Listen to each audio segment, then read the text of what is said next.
nombre del Padre, del Hijo, del Espíritu Santo. Amén. Vamos a pedir al Espíritu Santo que nos ilumine.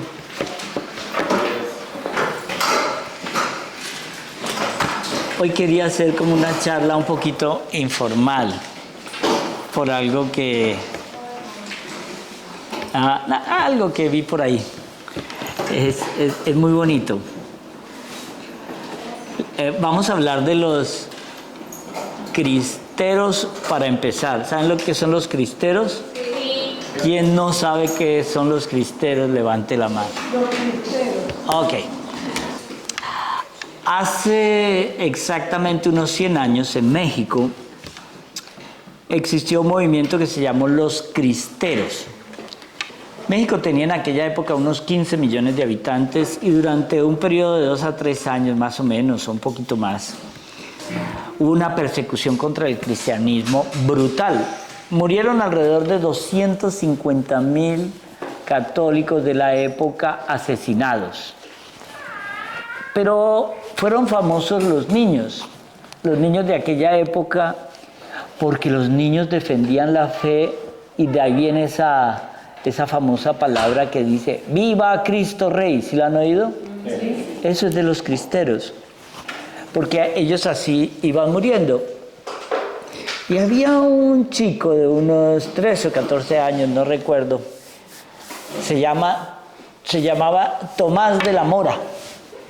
Entonces el jefe del batallón le dice que se arrepienta para que no lo tenga que matar y él le perdona la vida.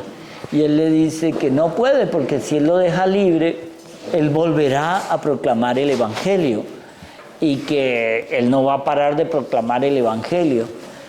Entonces, pero niño, es que usted no entiende, que usted no conoce la muerte. Y dice, ¿y es que usted la conoce mucho? Que yo vea, usted tampoco está muerto.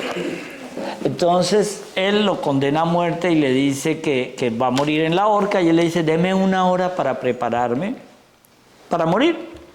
Y durante esa hora que él se prepara para morir, entonces van los soldados a recogerlo, y al recogerlo van caminando, todos van en silencio y él está muy alegre. Entonces le pregunta a los soldados que lo van a matar, pero ¿por qué están ustedes tristes? Ni que me fuera a morir yo, ¿no? Entonces él siempre era como con ese sentido del humor, hasta que le dice, lo llevan al árbol donde lo van a colgar y le dice, póngase la soga usted mismo, y le dice, no, es que yo no me la sé poner porque es que es la primera vez que me van a ahorcar. Y así era todo el tiempo. Siempre era humor. Se cuenta la tradición que fue tal el dolor de los soldados de matar a este niño que ninguno fue capaz de levantar la cabeza para verlo. Pero esto habla de algo bien lindo. Él lo que quería era evangelizar. Y hablábamos con una amiga, no quiero decir que es con ella,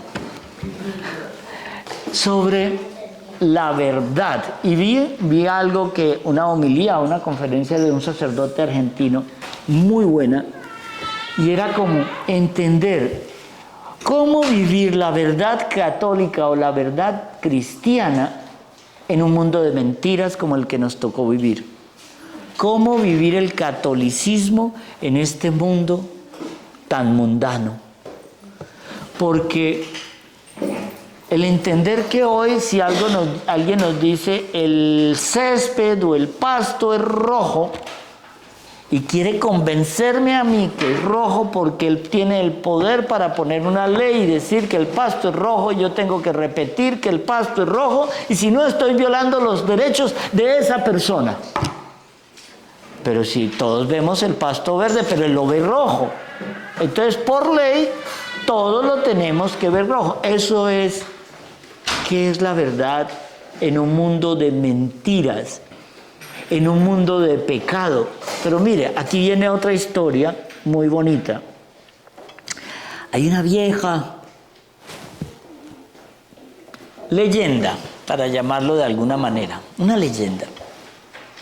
Una vez el padre Pellegrini, que es también un sacerdote de comienzos del siglo XX, era un científico muy conocido en Italia. Y este era un hombre que, a propósito, era músico. Y era un músico que quería captar notas desconocidas, que quería captar vibraciones del sonido que no captara el oído humano. Entonces, él se une a un famoso científico que se llama Wernher von Braun. ¿Saben quién es Wernher von Braun? Fue un científico alemán que es a raíz del cual que inventó los cohetes o que desarrolló los cohetes del Apolo 11, que fue el primero que llegó a la Luna. Entonces,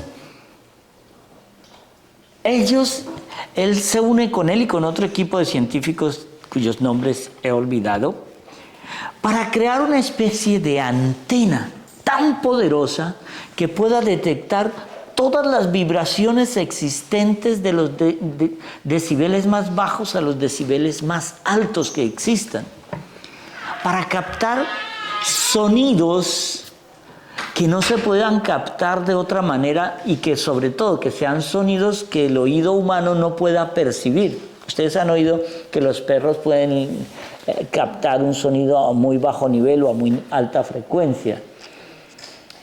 Y entonces se unen haciendo una antena tan poderosa con una serie de metales. Según tengo entendido, una de las antenas que tiene este aparato está hecha de un metal que venía en un meteorito, en algo que cayó aquí en la Tierra y que atraía mucho las ondas sonoras. Este padre Pellegrini empieza a hacer experimentos con eso allá en Roma, en el Vaticano. Y un día ha perdido a su mejor amigo, otro sacerdote, y capta una cosa alucinante. Capta con esa antena una conversación que él había tenido con su amigo como, no sé si es un año antes o medio año antes, algo así. Él reconoce la voz de su amigo y creía que era el espíritu hablando, pero cuando se reconoce su propia voz, se asusta. Entonces, el problema era que en aquella época todavía no se habían inventado ni los iPhone, ni las grabadoras, y no podía captar. Entonces, él empieza a desarrollar esto con tanta pasión que empieza a pensar, ¿a qué se debe ese fenómeno? Y el fenómeno se debe a algo bien lindo que va a terminar en espiritualidad, y esto es lo más bonito. Cuando nosotros vemos una estrella en el firmamento, por ejemplo, en la constelación de Andrómeda, nosotros vemos esa estrella titilando, pero en realidad no estamos viendo esa estrella. Estamos viendo lo que pasó en esa estrella hace 2.000 millones de años. Pero lo que llega a nosotros en este momento es, quizá esa estrella hoy ya no exista. Pero la luz que me trajo esa estrella hasta aquí tardó 2.000 millones de años en llegar a mí. Pero de igual manera, si en esa estrella o en ese sistema planetario existiera una inteligencia que estuviera apuntando a la Tierra, estaría viendo en este mismo momento los dinosaurios y estaría viendo quizá los primeros glaciares de la Tierra descongelarse, pero no estaría viendo a ninguno. Si tuviera un telescopio súper potente, estaría viendo los dinosaurios, no a nosotros, porque esa luz de ese hecho viajó en el espacio 2.000 millones de años y apenas está llegando allá la era de los dinosaurios. Entonces, y aquí es donde viene lo interesante, esta antena necesitaba una especie de túnel, de sintonizador, para poder definir cómo poder yo mirar en la luz que ya partió hechos que ya pasaron aquí. ¿Sí me explico? O sea, porque si ellos allá pueden ver los dinosaurios de hace millones o miles de años, Yo puedo interferir las ondas en un determinado tiempo y decir, no, yo quiero ver qué pasó, quién mató a Kennedy. ¡Shh! ¡Pum! Y me voy allá. Pero al mismo tiempo él se puso a pensar,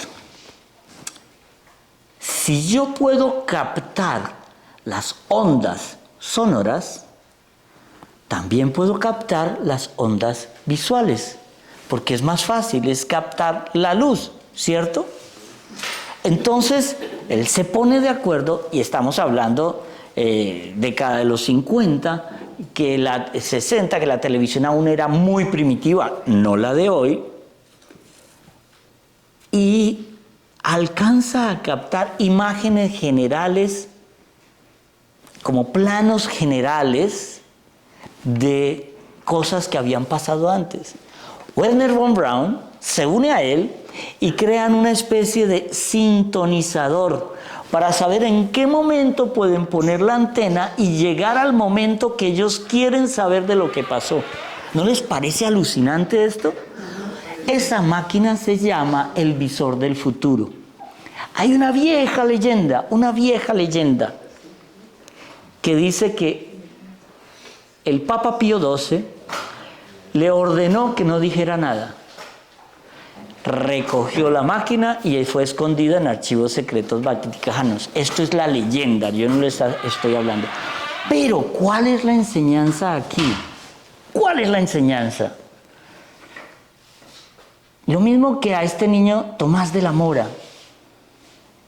La enseñanza es que el Señor ya tiene la máquina, Él no necesita las antenas.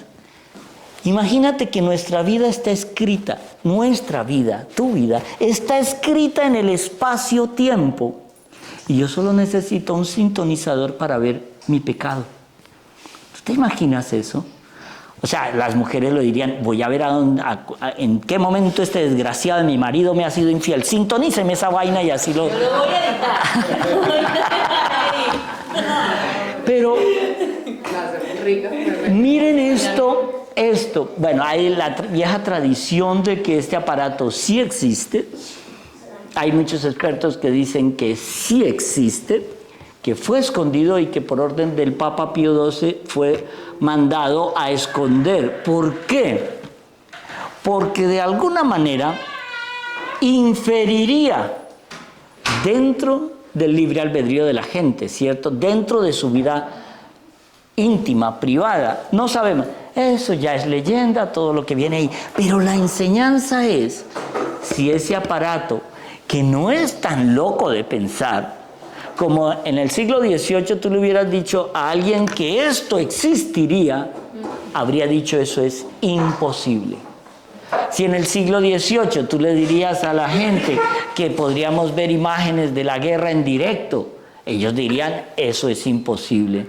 Pero si nos vamos a la física y nos vamos a la química y nos vamos a la biología, tenemos que entender que si yo tengo un sintonizador Wi-Fi o un sintonizador de AM o FM en nuestro radio, ¿por qué no puedo tener un sintonizador de luz? Si ya he de hecho para que aquí me salga toda una película, yo no tengo un cable conectado a nada, es inalámbrico.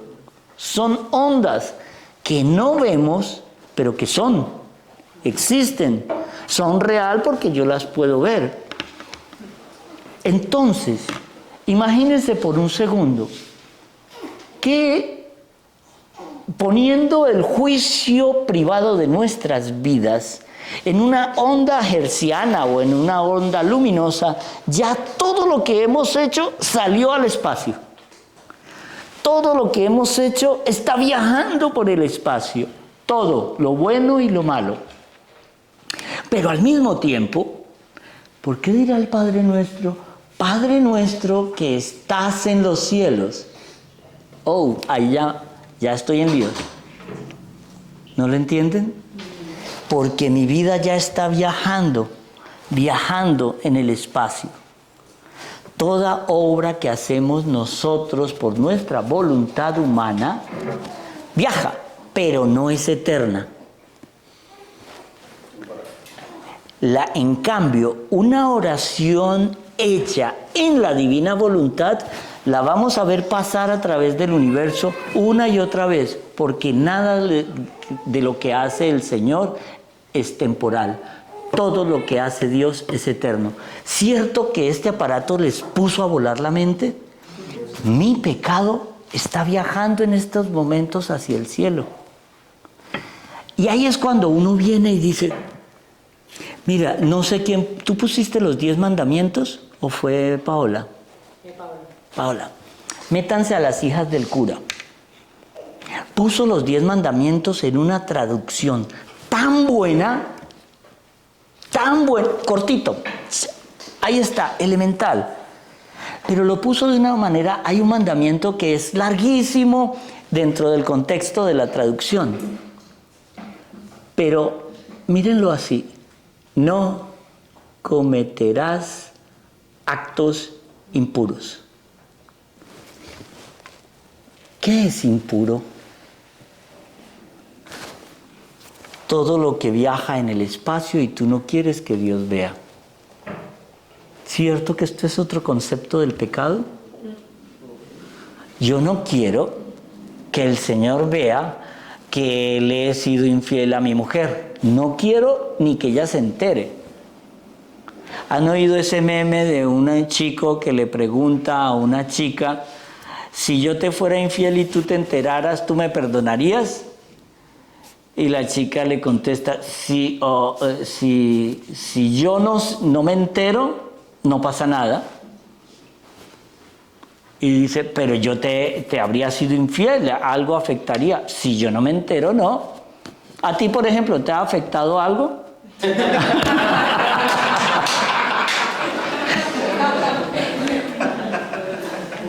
Pero la diferencia, ojos que no ven, corazón que no sientes, que dice, no ría tanto que va a caer tramposo. Pero la diferencia es que Dios sí ve. Dios sí ve. Y en su maquinita solo tiene que sintonizar. Vamos a ver qué hizo esta desgraciadita allá en la universidad sola. No estoy hablando de ti.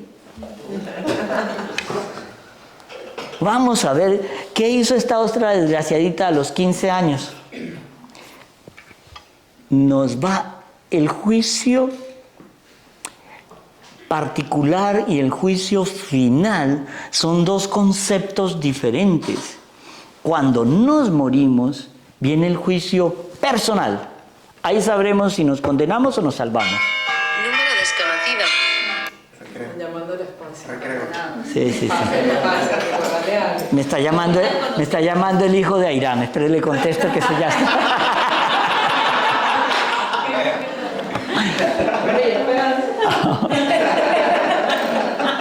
Que se agarró con el hijo de Johnny. Pero a ustedes no les parece que en Dios es eso. Dios está en este pedazo, en este pedazo, en este pedazo. Dios está en el eterno presente del viaje de nuestra vida en el espacio. Coño, esto es el nombre de una película. Dios está presente en todo momento y en todo lugar y en todo espacio de la proyección de nuestra vida. Entonces, ¿uno qué quisiera hacer? ¿Qué hace la confesión? Coge ese cassette que ha sido lanzado y lo borra. Esa es la confesión. Para que el día que me toque el juicio personal, yo no sea juzgado por esa... es que esa parte de la película se perdió. ¿Sí ve qué bonito se ve el pecado? Es que esto merece que hagamos una película con esto. Pero estamos viviendo la verdad en un mundo de mentiras, plagado de mentiras. Pero, Sasha, ¿qué es la verdad? Si ves, es un concepto abstracto. Pero filosóficamente, la verdad es como yo con mi intelecto hago una interpretación de la realidad. Pero ojo, en ese caso, Cada uno tendría una verdad, que sería una verdad relativa. O sea, esto sería el mare magnum de verdades. Pero el Señor se identifica: yo soy la verdad, el camino y la vida, pero sobre todo, yo soy la verdad. Pero entender la verdad como un concepto abstracto no es lo mismo que poderle decir al Señor: Señor, tú eres mi verdad, y mi verdad atraviesa el espacio sideral para llegar a ti. Cuando yo pongo mi verdad en la verdad de Dios, ya es un solo camino. Cuando verdad y camino se unen, llego a la vida. Pero no es a la vida aquí, es a la vida eterna. ¿Cómo el Señor nos enseña ese camino de verdad? La verdad está en la Biblia, es la palabra. Pero lo lindo es, anoche cuando yo estaba en el Santísimo y me ponía a pensar que yo casi todo lo que digo en estas charlas trato de escribirlos, pero no lo voy a escribir, dejo que salga, pero que sea una historia coherente que dispare su intelecto para que su intelecto busque la verdad. Porque un ateo no tiene una verdad cognitiva, o sea, una verdad basada en el conocimiento. Un ateo tiene una verdad volitiva. Por eso el Señor dice: tú eliges, no basado en el conocimiento, sino en la voluntad. Porque para creer en Dios hay que ser muy inteligente. Para creer en Dios hay que usar la razón. Y cuando nosotros estamos en un grupo de oración tratando de descubrir el camino de la verdad para la salvación de mi alma, es cuando yo pongo mi inteligencia a ser coherente con una realidad que me está hablando a mí. Porque la realidad de este mundo me está hablando a mí. Pero cuando yo quiero cambiar esa realidad, aún en contra de mis sentidos, esa realidad ya no es cognitiva, es volitiva. Y yo digo entonces, el césped es rojo, porque a mí me da la gana y mi voluntad quiere que todos lo acepten. Había una mujer que decía que el día, leí hace poco también, yo leo mucho meme, el día que los que no producen nada, den los permisos para el que sí produce. Que los que son corruptos trabajen las leyes para llenarse de dinero y quitarte a ti el dinero. Cuando el error sea masificado para que tú tengas que doblegarte al error, ese día estaremos ante una sociedad corrupta y en decadencia. Eso lo dijeron hace 100 años. Fyodor Dostoyevsky decía en un libro de los hermanos Karamazov, uno de los hermanos decía: si Dios no existe, todo es permitido. Y luego vino otro filósofo y dijo una palabra. El hombre, tomando las palabras de San Agustín, lleva dentro de sí esa ansia y esas ganas de Dios, ese oculto sentimiento por la búsqueda de Dios y de la verdad, de un sentido profundo a la vida. Pero en esa búsqueda, si Dios de verdad no existiera, habría que inventarlo. Porque mi hambre y mi saciedad de Dios me dice, ese vacío que se crea en mi corazón, me dice, tiene que haber un Dios. Y este Dios, que es la verdad, se nos revela Hay una cosa muy bonita en lo que es el templo de Salomón. Nunca nos hemos dado cuenta de la importancia del templo de Salomón.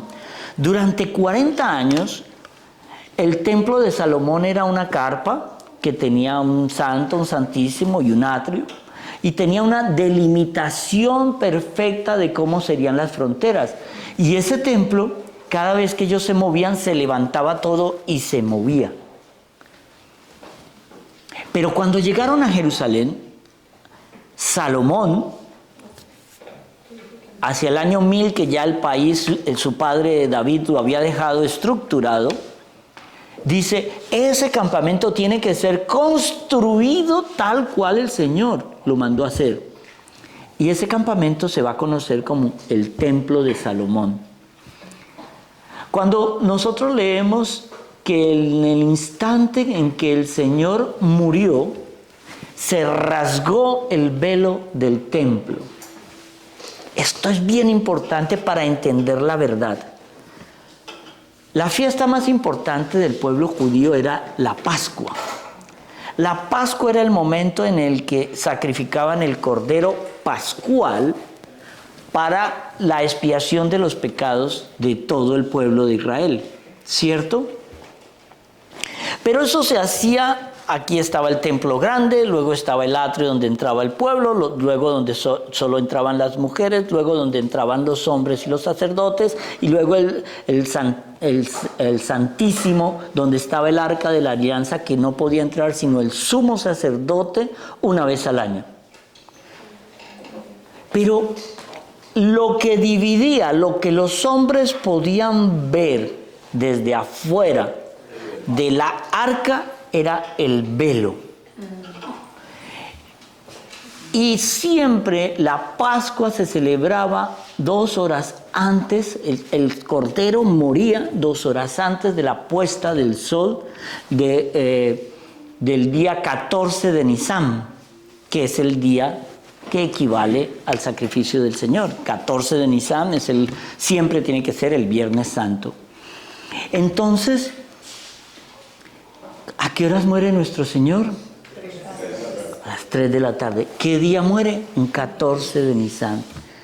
Se rasga el velo del templo. ¿Qué quiere decir?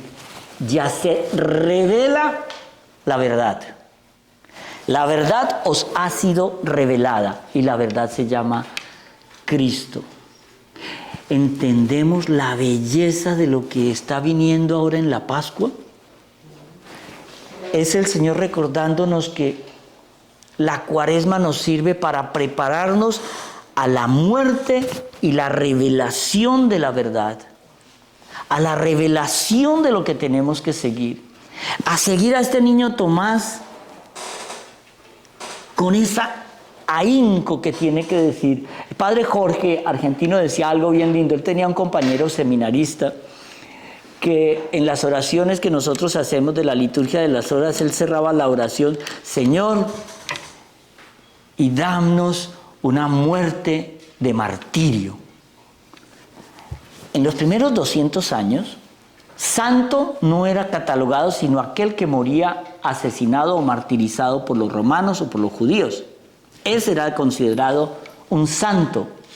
Pero después la iglesia fue encontrando santidades por otras partes. Y este seminarista, que ahora es un sacerdote, según explica el padre,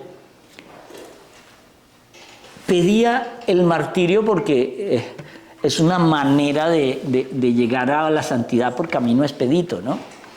Entonces, cuando entendemos que el templo tiene esas entradas, son lo mismo que si nosotros quisiéramos llegar a esa preparación durante la Cuaresma, que es entrar a la explanada del templo. Los que han ido a Israel lo van a conocer. Desgraciadamente hoy eso está en manos no muy santas, pero bueno, no importa. Y en esa gran explanada podían entrar todos, y luego empieza el filtro a cerrarse, a cerrarse, a cerrarse. Muchos serán los llamados, pero muy pocos los elegidos. La iglesia, como decía el Papa Benedicto, tendrá que cerrarse en un pequeño grupúsculo, así como empezó. Pero ese grupúsculo conservará intacta la doctrina de la Iglesia católica, apostólica y romana, que fue la que fundó Jesús. Ese grupúsculo tendrá que defender esa doctrina. Por eso en el Apocalipsis vemos cosas como: ¿será que si cuando yo vuelva encontraré fe? El Señor dice: yo estaré en mi iglesia hasta que yo vuelva. Esta iglesia católica, apostólica y romana estará hasta que yo vuelva. Reducida, sí. Cuando vemos la barbaridad que están haciendo los obispos y los sacerdotes alemanes, están tratando de meter la verdad en un mundo de mentiras. Entonces es la iglesia acomodándose al mundo, y no el mundo a la iglesia, no el mundo a la palabra de Dios. Cuando vemos que ahora ya aprobaron en Alemania bendecir parejas homosexuales. Oye, si tú quieres querer, tú eres niña y quieres querer a otra niña, elígelo, es tu verdad. Pero Benedicto decía muy claramente: la dictadura de la relatividad acaba con la fe, porque si cada uno quiere hacer de su verdad una verdad absoluta, está negando a Cristo. Yo tengo que que coger mi verdad y entender la única verdad que es Cristo. En ese momento habré entendido que tengo que buscar a Cristo, camino, verdad y vida. Amén.